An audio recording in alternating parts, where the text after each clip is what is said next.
अस्सलाम वालेकुम। आपको ईद की बहुत बहुत मुबारक हो। ईद का दिन है और ईद के दिन आज खुसूसी तौर पे हम मुख्तलिफ़ शख्सियात से, सियासी जो माहिर क़ानून हैं उनसे, माहिर मईशत और पाकिस्तान में मुख्तलिफ़ स्टेक होल्डर्स जो हैं उनसे गुफ्तगू कर रहे हैं। ईद का दिन उम्मीद है आप सब अपने घरों पे अच्छे से मना रहे होंगे। मौजूदा जो ईद जो ख़ास तौर पे ईद उल फितर आई, इसका एक कॉन्टेक्स्ट है। अगर देखा जाए पिछला पूरा महीना उम्मत मुस्लिमा के लिए काफ़ी कड़ा रहा, जंग रही, आलमी सतह पर देखा जाए तो काफ़ी तनाव रहा, काफ़ी इस वक्त कशीदगी रही।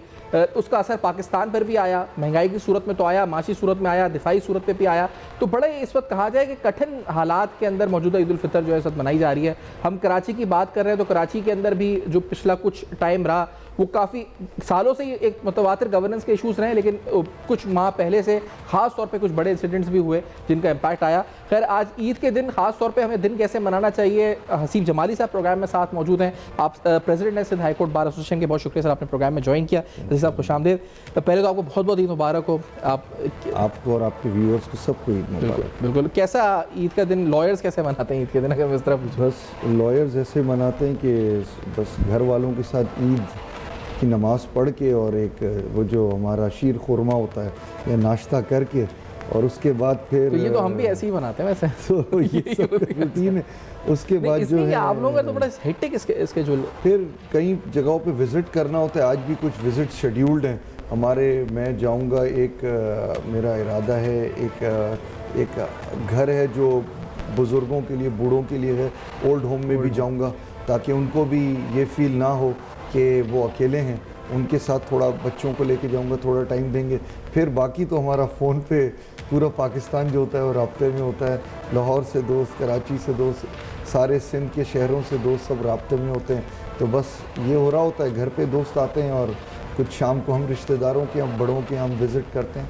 अच्छा, तो मोटा मोटा यही मतलब ये कि ये तो जो वैसे आपका जो आम दिन होता है नॉर्मली वो भी यानी सुबह से जल्दी कोर्ट्स में, फिर उसके बाद क्लाइंट्स मीटिंग्स, फिर आपकी बार अपनी जो है वो अलग है।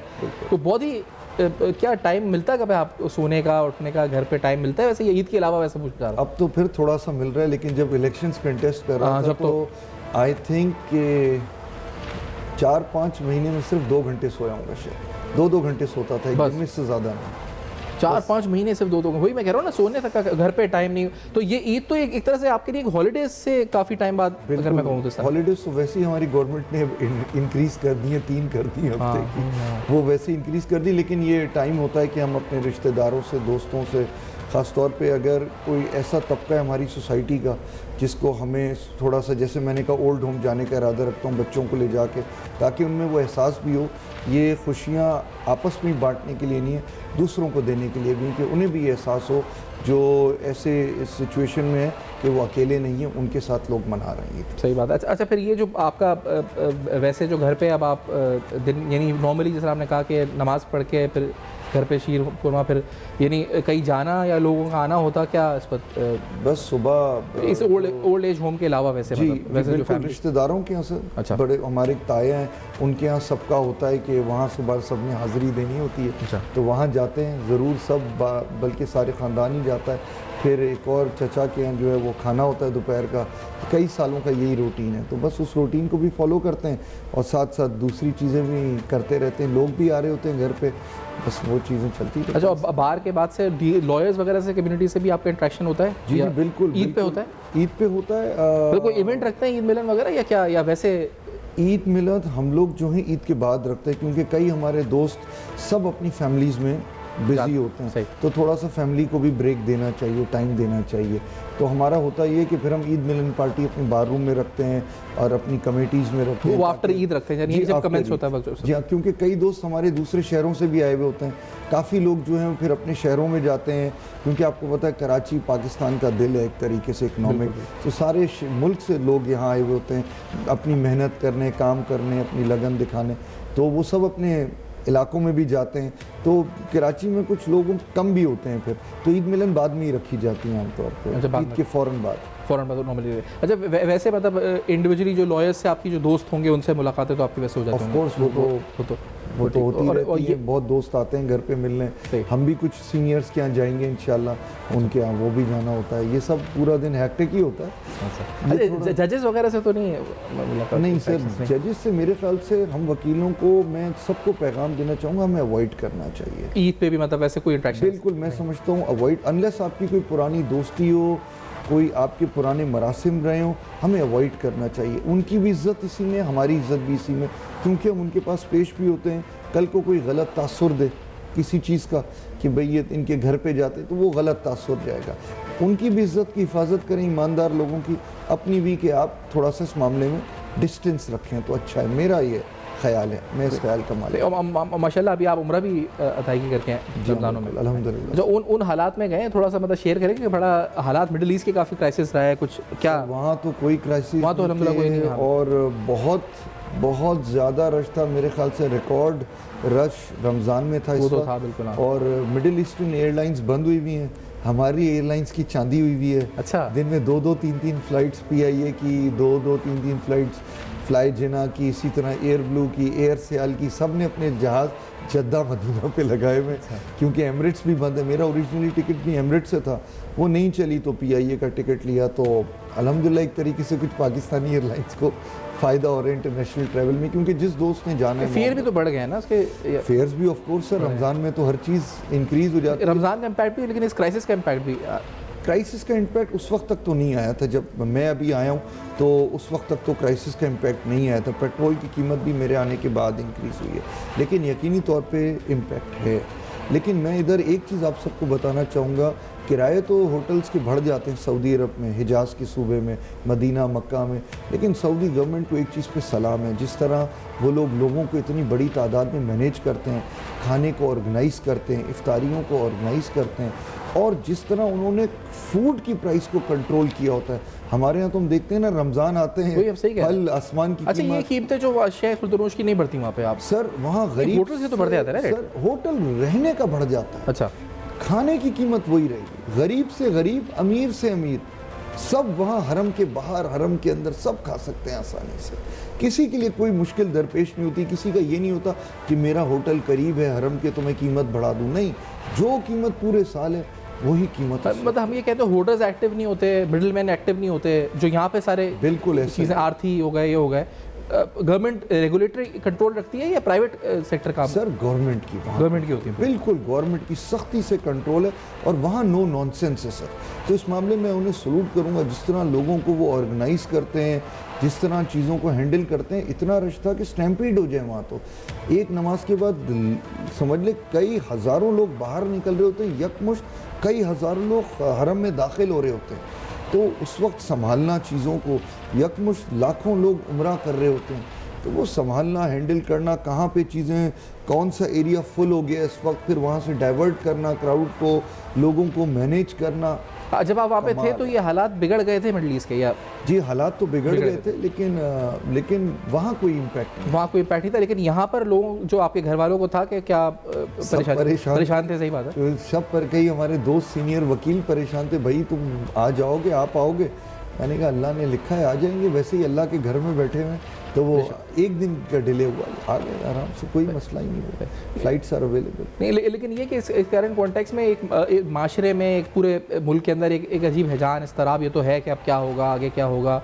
रातों को अक्सर रात में मिसाइल अटैक शुरू हो जाते हैं, कभी किसी मुल्क पे, कभी किसी मुल्क पे, दुबई, मिडिल ईस्ट। कंसर्न्स तो है, आपकी बातचीत बाहर भी हो रही होगी? जी बिल्कुल हो रही है सर, दुबई में भी रिश्तेदार हैं और भी मुल्कों में रिश्तेदार दोस्त हैं, बड़े लोग परेशान हैं इस वक्त। जो लोग दुबई में रहने गए इसलिए कि बड़ी सेफ़ जगह है, यहाँ कोई लॉ एंड ऑर्डर का इशू नहीं होता, अब उनको घरों में बंद किया हुआ है। वहाँ के जब अलार्म्स पूरे दिन बजते हैं और वो इतने तकलीफ दे, वो उसकी साउंड होती है। अच्छा, वो चाहे कुछ भी कहें कि नहीं हो रहा इम्पैक्ट, लेकिन है इम्पैक्ट तो इम्पैक्ट। वहाँ प्रॉपर्टी जो इंडेक्स है वो गिर गया, रियल एस्टेट इंडेक्स, हर काफ़ी चीज़ प्रॉब्लमेटिक हो गई। देखिए लोग जो उसको सेफ हेवन समझते थे, अब सेफ हेवन नहीं दिख रहा लोगों को, एक फियर आ गया है।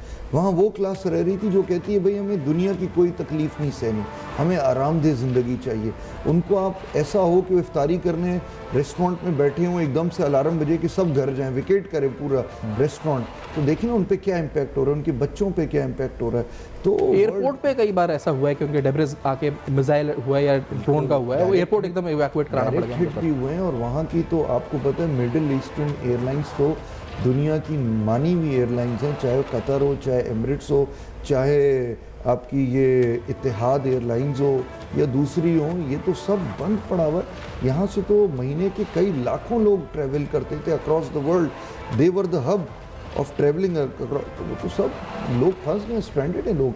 बल्कि बहुत सी फ़्लाइट्स चलाई जा रही हैं लोगों को रिपैट्रिएट करने के लिए, अपने उन सिर्फ ये फ़्लाइट्स चलाई जा रही हैं रिपैट्रिएट करने के लिए, या कुछ लोग जो उनके मुल्क वापस आना चाहते हैं। तो do you see an opportunity for Pakistan in this crisis? यानी हमने बहुत जो भी ईद पे हम कर रहे हैं प्रोग्राम्स, तो लोग जो ज़्यादातर जो हैं वो एक ओवरऑल ही डिप्रेशन डिस्पेयर है इसमें, लेकिन हमें अगर देखा जाए तो there is some light at the end of this tunnel. ये जो खासतौर मिडिल ईस्ट क्राइसिस को देखा जाए तो कुछ आपको लगता है? मुझे कोई ऐसी इसके अंदर अब ये एयरलाइंस का कुछ फ़ायदा हुआ है वक्ती तौर पे, तो वो एक फ़ायदा हो रहा है कि जिसकी हफ्ते की 3 फ़्लाइट्स होती थी उसने रोज़ की 2 फ़्लाइट्स लगाई गई हैं, तो उनकी उसके अंदर कुछ मनी मेकिंग हो रही होगी अच्छी, क्योंकि इंटरनेशनल फ़्लाइट्स के फेयर्स, और जिसको जाना है वो फिर मुँह मांगी कीमत अदा कर रहा है। यानी कि मेरा टोटल फेयर जो था ट्रैवलिंग का 2 वे का, वो मैंने PIA को 1 वे का दिया है वापस आते हुए।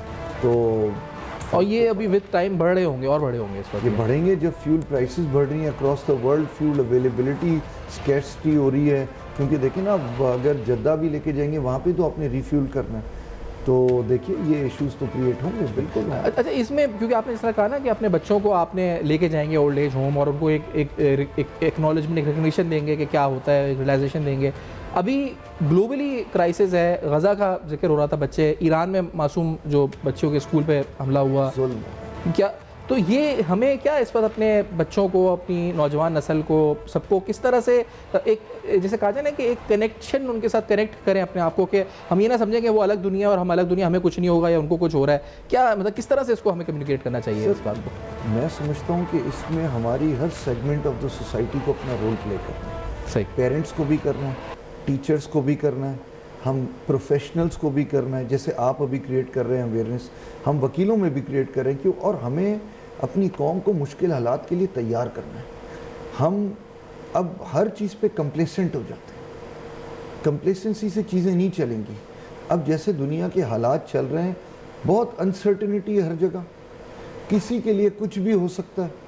जो लोग समझते थे कि अरब मुल्कों में कुछ नहीं होगा, आज देखें वहाँ क्या हालात हो रहे हैं। लोग घरों से नहीं महसूर होकर रह गए घरों में, वहाँ फूड शॉर्टेज होना शुरू हो गई है। आपको पता है कि कतर से 43% ऑफ द यूरिया आता है जो सब कॉन्टिनेंट को सप्लाई होता है। दुनिया का 43% ऑफ यूरिया निकलता है, फर्टिलाइज़र होता है जिससे हमारी क्रॉप्स होती हैं। अगर ये चीज़ें बंद हो जाएंगी वहाँ से आना, गैस की प्रोडक्शन बंद है, तो हम इससे अलग आइसोलेट तो नहीं कर सकते ना अपने आप, बिल्कुल भी नहीं कर सकते। वी आर कनेक्टेड नाउ, ना सिर्फ फ्यूल, बल्कि आप देखें आपके यहाँ कई सब्जियाँ सस्ती हुई हैं इस वक्त। वो इसलिए हुई नहीं क्योंकि आपकी चीज़ें एक्सपोर्ट ही नहीं कर पा रहे आप, जो मिडिल ईस्ट जाती थी आपकी चीज़ें। तो इसका इम्पैक्ट आपके ऊपर सीरियसली आएगा। आप अपने आप को अलूफ ना समझे, ये ना समझे कि ईरान के ऊपर हो रहा है तो आप पे इम्पैक्ट होगा, और वो आपके नेबर हैं। मैं समझता हूँ आप हमें हक और सच के साथ खड़ा होना चाहिए। अगर हमारी हुकूमत नहीं बोल सकती तो हम आवाम के तौर पे हमें इस हक और सच का बात बोलनी चाहिए। वैसे हमें अपने बच्चों को, यानी हमें जैसे ईदी देना हो गया, ये हो गया, तो ऐसा नहीं कि हम सिखाएं कि हमें ये कंट्रीब्यूट करनी चाहिए ऐसे लोगों पे जो इस कॉन्फ्लिक्ट में मुतासिर, मतलब इस तरह के मैसेज या के ज़रिए, ताकि हम सेंस ऑफ शेयरिंग जो आए। बहुत अच्छी बात की आपने, हमें ये फंड्स जनरेट करके लोगों की हेल्प करनी चाहिए। और हमारे तो मज़हब में ये एक फ़रीज़ा है कि आप मुसलमान भाइयों की मदद करें। जैसे आपका पड़ोसी अगर भूखा रहे और आप पेट भरे हुए हो, तो वो फिर आप उसके हुकूक की अदा नहीं कर रहे। इसी तरीके से रिश्तेदारों के भी हुकूक हैं, उसी तरीके से हम तैयार करें अपने यंगस्टर्स को भी, अपनी नई जनरेशन को भी, कि हर किस्म के हालात के लिए कुछ भी हो सकता है, हम उन्हें तैयार करें। ये आरामदेह, ख़ास तौर पे जो हम डिफेंस, क्लिफ्टन या नाज़माबाद, इस तरीके की जो थोड़ी पॉश लोकेशन, उसके लोगों को भी तैयार करें कि भाई कभी सूखी रोटी भी खानी पड़ सकती है। ये आपको हर वक्त ये पिज़्ज़ाज, बर्गर्स या आपको ये चीज़ें नहीं मिलेंगी। तो हमें बहुत सोचना है। वैसे आपको लगता है कि जो एक नौजवान जो तबका खास तौर पे अब है वो मेहनत से कतराता है और बड़ा लेविश जल्दी चाहता है कि शॉर्टकट से लेविश हो जाए लाइफस्टाइल सब, सर ये एक है ट्रेंड? शॉर्टकट्स तो वो ज़रूर ढूंढ रहे हैं, लेकिन हमारे यंगस्टर मेहनती बने। अच्छा, देखिए यही यंगस्टर हमारा दूसरे मुल्कों में जाके किस तरीके से मेहनत कर रहा है, मुल्क का नाम रोशन कर रहा है, रेमिटेंस लेकर आ रहा है। जर्मनी में हज़ारों पाकिस्तानी काम कर रहे हैं, ब्रिटेन में लाखों पाकिस्तानी काम कर रहे हैं, अमेरिका में पाकिस्तानी लाखों काम कर रहे हैं। तो टैलेंट इज़ देयर, लेकिन इशू मेरिट का आ जाता है। अब मैं एग्जांपल दूं, मेरे अक्सरियत दोस्त जो टेक्नोलॉजी में कुछ फील्ड में अच्छे थे और पढ़ाई में, तो सब मुल्क के बाहर काम सब बाहर से मुल्क में उनके लिए कोई जॉब ही नहीं है। तो ये सॉफ्टवेयर वाले और ये सॉफ्टवेयर हाउसेस में ये टेक्नोलॉजी या कोई अच्छे इंजीनियरिंग के अंदर, आईटी के अंदर, और आपके मुल्क में स्कोप ही नहीं है, डेवलप ही नहीं किया जाता चीज़ों को। जो किया जाता है उसमें फिर मेरिट नहीं, उस पर फिर सिफारिश चलती है। तो बड़ा कसमा पुरसी का आलम है इस सिलसिले में कि हम, और देखें ना, मेरिट जब तक नहीं होगी इस मुल्क में, चीज़ें कैसे डेवलप होंगी सर? सही बात। We are living in fools paradise अगर मेरिट पे हम ना चलें, चाहे वो जजेस के अपॉइंटमेंट्स ही हैं।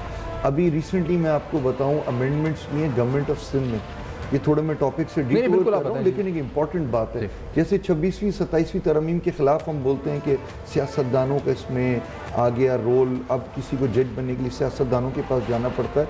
अब इन्होंने दूसरे लेजिस्लेशंस में भी ये करना शुरू कर दिया है। मसलन जैसे एंटी टेररिज्म एक्ट में सिंध अमेंडमेंट आई है। पहले अपॉइंटमेंट सिलेक्शन हाई कोर्ट करती थी, सीएम को भेजती थी कि आप अपॉइंट कर दीजिए इनको, हमने सेलेक्ट कर दिया। अब इन्होंने क्या कर दिया है, गवर्नमेंट 3 लोग नॉमिनेट करेगी, वो नॉमिनेशन चीफ जस्टिस को भेजेगी, इनमें से एक को कंकरेंस दे दो इनकी, वो कंकरेंस देंगे। अगर वो तीनों टॉम, डिक एंड हैरी हैं, सियासी लोग हैं, तो चीफ जस्टिस किसकी कंकरेंस देगा? वो जो कंकरेंस होगी वो किसका क्राइटेरिया कौन क्या होगा, कौन कंकरेंस तो यही होती है कि आप दें उसके अंदर अपनी, इनमें से किसी एक को या इन तीनों की लिस्ट को कंकरेंस दे, यानी कि वो सिलेक्शन जजेस से लेकर फिर गवर्नमेंट के हाथ में दे दिया गया। अब ये अगर वो क्या पता खुद अक्यूज हो, कुछ खुद क्या हो, क्या हो, लीगल नॉलेज कितनी हो, उनकी कभी रिपोर्टेड जजमेंट्स, उनकी प्रैक्टिस क्या है, क्या उन्हें सिर्फ सियासी बुनियादियों पर भर्ती कर दिया गया है। तो देखिए, होना ये चाहिए कि जजेस सेलेक्ट करें सीनियर, जो 5 एडमिनिस्ट्रेटिव कमेटी हैं हाई कोर्ट्स की हमारी रिस्पेक्टिव, वो सेलेक्ट करके लोगों को शॉर्टलिस्ट करके वो गवर्नमेंट को भेजें कि इन्हें अपॉइंट करें इतने पीरियड के लिए। ना कि ये हो कि गवर्नमेंट सेलेक्ट करके वो 3 लोगों की लिस्ट भेजे, कंकरेंस दें और उसमें से सीएम सेलेक्ट कर ले, यानी कि गवर्नमेंट ने अब सिलेक्शन का रोल तो गवर्नमेंट के पास चला गया। फिर सियासी भर्तियाँ होंगी, फिर जो हाई कोर्ट में हम रोना रोते हैं वही हम यहाँ पे भी रोएंगे। तो ये 2-3 लॉज में अमेंडमेंट गवर्नमेंट कर चुकी है, एक एंटी टेररिज्म लॉ में, एक नार्कोटिक्स लॉ में। अब ये बड़ी इंपॉर्टेंट सीट्स होती हैं, आपको पता है कि एंटी टेररिज्म के कितने सख्त लॉज होते हैं और वो अक्सर एलिगेशंस गवर्नमेंट के खिलाफ भी होती हैं। तो अगर हमारे यहाँ मोरल इंसिडेंट टाइप चीज़ें हैं, इश्यूज़ हैं, जिनके केसेस 6-6 महीने से लोगों की बेलें नहीं सुनी जा रही, तो अगर ऐसे जजेस आएंगे जो गवर्नमेंट के अपॉइंट की सिलेक्टेड होंगे, तो फिर उन्होंने क्या उनके केसेस चलाने, कौन सी ईमान दिए, तो लगेगा कि ब्यूरोक्रेसी का काम हो रहा है गवर्नमेंट के ताबे।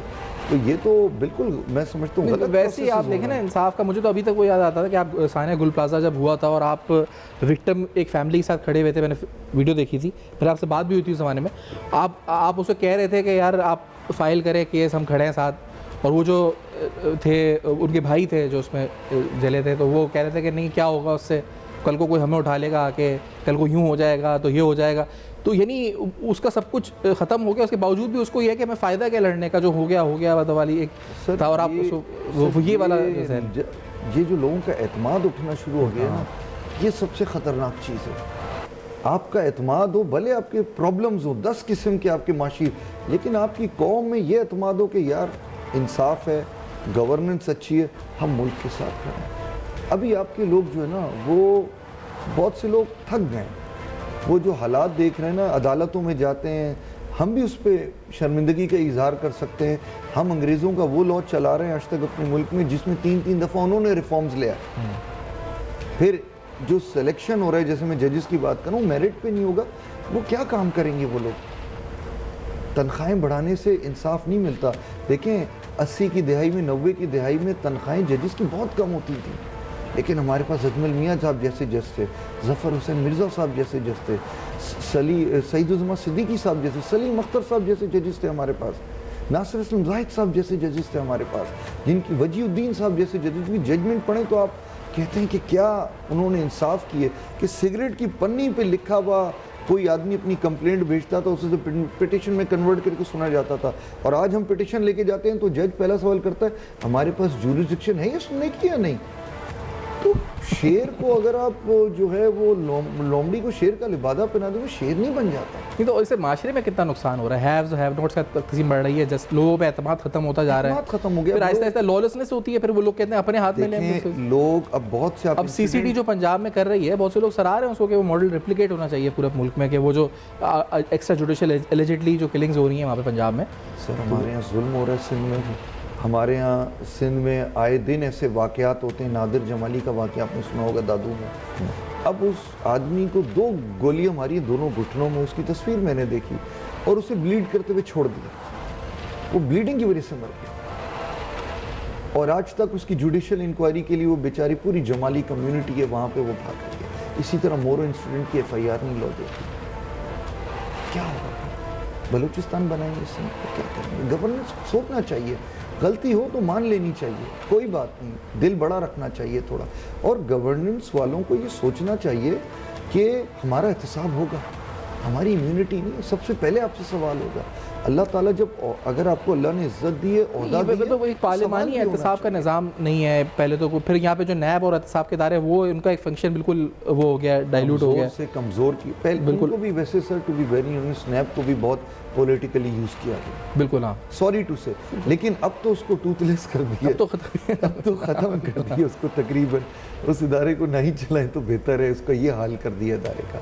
तो ये सारी चीज़ें मुल्क को सही करने की ज़रूरत है। हमने इन सियासतदानों को अगर इलेक्ट किया है, या ये इलेक्शन जो जीत के आए हैं, जैसे भी जीत के हैं, अगर सोचना चाहिए अपनी कौम के लिए क्या छोड़ के जा रहे हैं, अपने लोगों के लिए क्या छोड़। अच्छा, ये ईद का दिन है, हम कहते हैं ना कि वो मुश्किलात पाकिस्तान में कुछ भी हो, बड़ी से बड़ी हो, वो अर्थक्वेक की मिसाल दी जाती है, सैलाब की, कि हम एक हो जाते हैं, इत्तेहाद आता है तो हम हर चीज़ को मुकाबला कर सकते हैं। भारत के जो मई 2025 का था, आप देखें ऑपरेशन सिंदूर है, उसकी मिसाल दी जाती है। आप ईद के दिन अगर मैं आपसे बोलूँ ना कि क्या आज चाहते हैं कि ये कोई एक मसला ऐसा हो जिस पर हमारी सियासी क़ुव्वतें, सियासी और गैर सियासी क़ुव्वतें सब एक हो जाएँ कि this should be the cause, तो क्या आप समझते हैं द कॉज शुड बी? एक जुडिशरी को सही करना, उस पर एक हो जाए सब, उसमें क्या सही करें, उसकी मेरे अपॉइंटमेंट सही कर दें, सही करें, और जो ये जो इंटरफेरेंसेस है ना जुडिशरी में, उनको रोका जाए किसी तरीके से, बहुत ज़्यादा ये ट्रेंड हो गया, इस पर सब एक हो जाए आज ईद के, मतलब एक यकजहती के साथ कहें, अपने ऊपर भरोसा रखें, अपनी काबिलियत पे भरोसा रखें, अदालतों पे भरोसा रखें। हज़रत अली का जो कॉल है कि इंसाफ का निज़ाम जो है वो कुफ्र का निज़ाम चल सकता है, एक तो ये बहुत ज़रूरी है, ये ग्रास रूट चीज़ है आपके लिए, और दूसरा इकोनॉमिक रिफॉर्म्स के लिए एक हो जाए, जो इकोनॉमिक रिफॉर्म्स हैं उस पर मुल्क की तरक्की का सोचें, अपने पर्सनल ना सोचें, मुल्क के लिए सोचें कुछ। उसका ताल्लुक गवर्नेंस से आ जाता है ना सारा। जी हाँ बिल्कुल। अब आप देखें ना, हमारी अफवाज भी आगे फ्रंट लाइन पे शहादतें दे रही है, सिविल हो या सिविलियन आर्म फोर्सेज हो या वैसे आर्म फोर्सेज हो, वो कहते हैं नेशनल एक्शन प्लान पे अमल करें, पीछे तो प्रोविंशियल गवर्नमेंट नहीं कर रही, अफवाज जो है वो कुर्बानियाँ भी दे रही है, शहादतें भी उनकी हो रही हैं आगे, मतलब आवाम भी मुतासर हो रही है, उनकी भी शहादतें हो रही है। बेस्ट चीज़ तो ये कि सब अपना काम करें और अच्छी नीयत से करें, और देखें कितने जवान हमारे शहीद हो रहे हैं, हमें दुख होता है। आज ईद के दिन खासतौर पे पैगाम उनके लिए भी कि जो उनके घरों में शहादतें हुई हैं, ये जो हमारे अफवाज के सर हम उनको सलाम पेश करते हैं, बिल्कुल, कि जो इस मुल्क के लिए लड़ रहे हैं, यंगस्टर्स हमारे बच्चे जो शहीद हो रहे हैं, चाहे वो सिपाही हो, चाहे वो यंग ऑफिसर्स हों, ये चाहे वो पुलिस एहलकार हों, पुलिस वाले हों, हमारे खैबर पख्तूनख्वा की पुलिस है आपकी, मुसलसल हमले हो रहे हैं मुसलसल, और हमें रियलाइज़ करना चाहिए कि वो लोग जो फेस कर रहे हैं, और हमें, मैं समझता हूँ कि उन फैमिलीज़ के लिए कुछ गवर्नमेंट को एक्स्ट्रा जाके करना चाहिए कि उन्हें फील हो ये मुल्क माँ की तरह, ये रियासत माँ की तरह, उनको हम इस बिल्कुल नहीं छोड़े। आपने बहुत अच्छी चीज़ पॉइंट आउट की, हमें बिल्कुल अफवाज पाकिस्तान का जो शहीद हो रहे हैं हमारे यंगस्टर्स, माँ किस तरह पालती है, बाप किस अरमान से जवान किया उसको, फिर वो गया बॉर्डर पे शहीद। अभी आप देखें ना, हम बात कर रहे हैं तो हमारे दोनों बॉर्डर्स के ऊपर क्या चल रहा है इस वक्त, बिल्कुल मशरक़ और मगरब दोनों आप देखें, ईस्ट वेस्ट क्या इस वक्त हालात हैं। कोई ना कोई है जो डिफेंड कर रहा है इस वक्त, हमें लड़ रहा है, ख्वारिज से लड़ रहा है। हम जब सो रहे हैं, हम सो रहे हैं, कोई जाग रहा है हमारे लिए कि ये इत्मीनान से हम तो सिर्फ वो ट्विटर और एक्स पे बैठे कमेंट्री देख रहे हैं कि फला ये हो गया, अब अटैक हो गया, ये हो गया, वो हो गया। तो वो जो हो रहे हैं, जो फ्रंट पे फेस कर रहे हैं, वो इस वक्त मैं उनको, बल्कि हमारी पूरी कम्युनिटी उन्हें सलाम पेश करेगी जो एफ़र्ट्स, जो मुल्क के लिए एफ़र्ट्स कर रहे हैं, मुल्क की हिफाजत के लिए एफ़र्ट्स कर रहे हैं, हम उनको सलाम पेश करते हैं। क्योंकि देखिए, वो ये शहादतें ना दें, वो ये अपनी जान हथेली पे ना रखें, तो देखें फिर तो मुल्क में क्या लॉ एंड ऑर्डर ही और कितनी तबाही हो जाएगी। लॉ ऑलरेडी ख़राब है सिचुएशन, लेकिन जो लोग इसको मिसयूज़ कर रहे हैं उनको भी थोड़ा सा कर्ब करना चाहिए, अपनी ताकतों से, अपनी पर्सनल गेन से बाहर आके मुल्क का सोचना चाहिए। क्योंकि सब चीज़ें कलेक्टिवली मुल्क को नुकसान दे रही हैं। एक तरफ हमारे नौजवान शहादतें दे रहे हैं, दूसरी तरफ ये लॉ एंड ऑर्डर की चीज़ें हो रही हैं, तो वो शहादतें वाले बेचारे बैक पेज पे चले जाते हैं, जिन्हें फ्रंट पेज पे होना चाहिए। एक्चुअली बिल्कुल नेगेटिव न खबरें ज़्यादा आ जाती हैं, ये जो हमारे बहादुरों की खबरें ये पीछे चली जाती हैं। जो, और इसमें ये भी ना भूले, जो जैसे साना गुल प्लाजा में जो शहादतें हुई हैं, उन घरों में भी तो इस वक्त क्या ईद पे कैफियत होगी। कितने सैकड़ों, कितने को पता ही नहीं चला कितने घर है, कितने मिसिंग हैं, कितने नहीं हैं। जो गए वहाँ शॉपिंग करने गए, कोई प्रेग्नेंट थे तो बच्चों के सामान लेने गए, तो कोई इस वक्त शादी के लिए गए। क्या आज ईद पे, और जो गटर के ढक्कन खुलने से इस वक्त जो है हमने देखा कि डिपार्टमेंट स्टोर बच्चा जो शहीद है उसके घर में, वो घर भी होंगे जहाँ ईद हो रही होगी। इस वक्त क्या कैफियत होगी अल्लाह ताला को। देखिए, मैं वही बात दोबारा कहूँगा कि जो हुक्मरान हैं, जिन्हें अल्लाह ताला ने वो इज़्ज़त दी है इस मुल्क के लिए, उन्हें एक्स्ट्रा माइल जाके उन लोगों के लिए कुछ करना चाहिए। ज़ुबानी बातें नहीं, प्रैक्टिकली करना चाहिए। अपने आप को एहतिसाब के लिए सबसे पहले पेश करना चाहिए। जब आपका दामन साफ़ है, पाक है, तो आपको कोई इशू नहीं होना चाहिए एहतिसाब से। आपको डर ये होना चाहिए कि यहाँ नहीं पकड़ हुई तो आगे तो होगी ना अल्लाह ताला के, पकड़ भी होगी। और देखें, what goes around comes around. बिल्कुल, ये पुरानी चीज़ है, आज नहीं तो कल होगी चीज़ें सही। लेकिन आपके हाथों हो जाएं तो इससे बड़ी और क्या बात है। आप अपने हाथों से करें, आइंदा के लिए क्यों छोड़ रहे हैं। और हम अपनी जनरेशन को क्या देके जा रहे हैं। हम होप तो दें अपनी जनरेशन को कम से कम। हम ना एजुकेशन में इन्वेस्ट करते हैं, ना हेल्थ फैसिलिटीज़ पे इन्वेस्ट करते हैं। लेकिन लोग हमारे बहुत ताकतवर हैं, हमारी कौम बहुत ताकतवर है, मैं समझता हूँ। वही आपने, मुझे याद है मैं इंग्लैंड से पढ़ के आया था और मैंने अपना वापस ऑफिस ज्वाइन नहीं किया था, मैं सीधा एयर बेस चला गया। मैं सामान लोड कर रहा हूँ, रिश्तेदारों से जमा रात को कर रहा हूँ। C-130 में सामान लोड किया, कामरा एयर बेस के साथ अटैच हुआ, बाग गए, खुद प्रैक्टिकली इस्लामाबाद से लेके PIA से लोड करा के सारा सामान भिजवा के। बल्कि उधर एक मज़े का वाक़या बताऊँ। कब की आप जो आज की अर्थक्वेक 2007 की बात कर रहे हैं। 2005। अच्छा 5। जी हाँ, उसमें एक मज़े की बात बताऊँ। PIA ने पहले अनाउंस किया था कि सारा सामान आप ले जा सकते हैं जो लेकर। जब हम अपना सारा सामान PIA पहुंचाया तो वो एम्बेसडर्स का इतना सामान आ गया। फिर उन्होंने कहा सिर्फ मेडिकल की चीज़ें जा सकती हैं और कुछ नहीं। फिर हमने अपने सारे कार्टन्स पे मेडिकल लिख दिया। अच्छा सामान चला गया। वो जज्बा था, वो एक उसकी मिसाल दी जाती है। मतलब मैं आपको बयान नहीं कर सकता वो कैफियत कि जिधर हमने जिसको कहा उसने अपने जेबें, दामन, सब कोविड में भी हमने ये देखा। कोविड में भी देखा, जिसकी जो इस्तात थी उसने राशन की तकसीम हो। सर, मैं अपनी बार की मिसाल देना चाहूँगा। कोविड के टाइम में सेक्रेटरी था। आप सिंध हाईकोर्ट बार। जी, सिंध हाईकोर्ट बार का। सर मैं बताऊँ, मैंने वकीलों से, हुकूमत का हमने इंतज़ार नहीं किया, वकीलों से 44 लाख रुपए वकीलों के लिए जमा किए। वकीलों से, लोग कहते हैं वकीलों की जेब से पैसे नहीं निकलते, और हमने वकीलों में तकसीम किए प्रो राटा बेसिस पे 10,000 करके।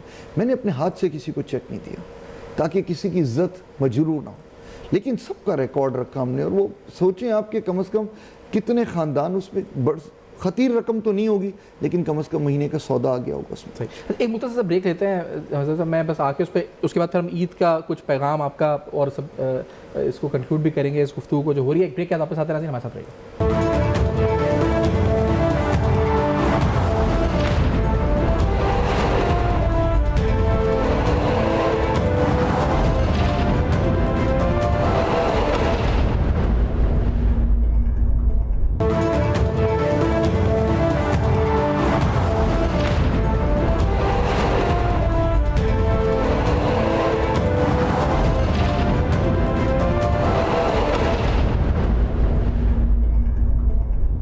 Welcome back. ईद का दिन है और आज आप देख रहे हैं हसीब जमाली साहब सिंध हाईकोर्ट बार के सदर प्रोग्राम में साथ मौजूद हैं। ईद कैसे मनाते हैं, ईद के दिन क्या पैगाम है, इस पर गुफ्तगू हो रही है। वैसे ईदी का बड़ा कॉन्सेप्ट है। अभी हम ईद के शो में नकवी साहब आए हुए थे, फिरदौस नकवी साहब पीटीआई के, उनसे हम पूछ रहे थे, वो कहते हैं ईदी उनको माशाल्लाह अबाउट 70 हैं, अभी भी ईदी मिलती है माशाल्लाह, देते भी हैं, मिलती भी है अल्हम्दुलिल्लाह।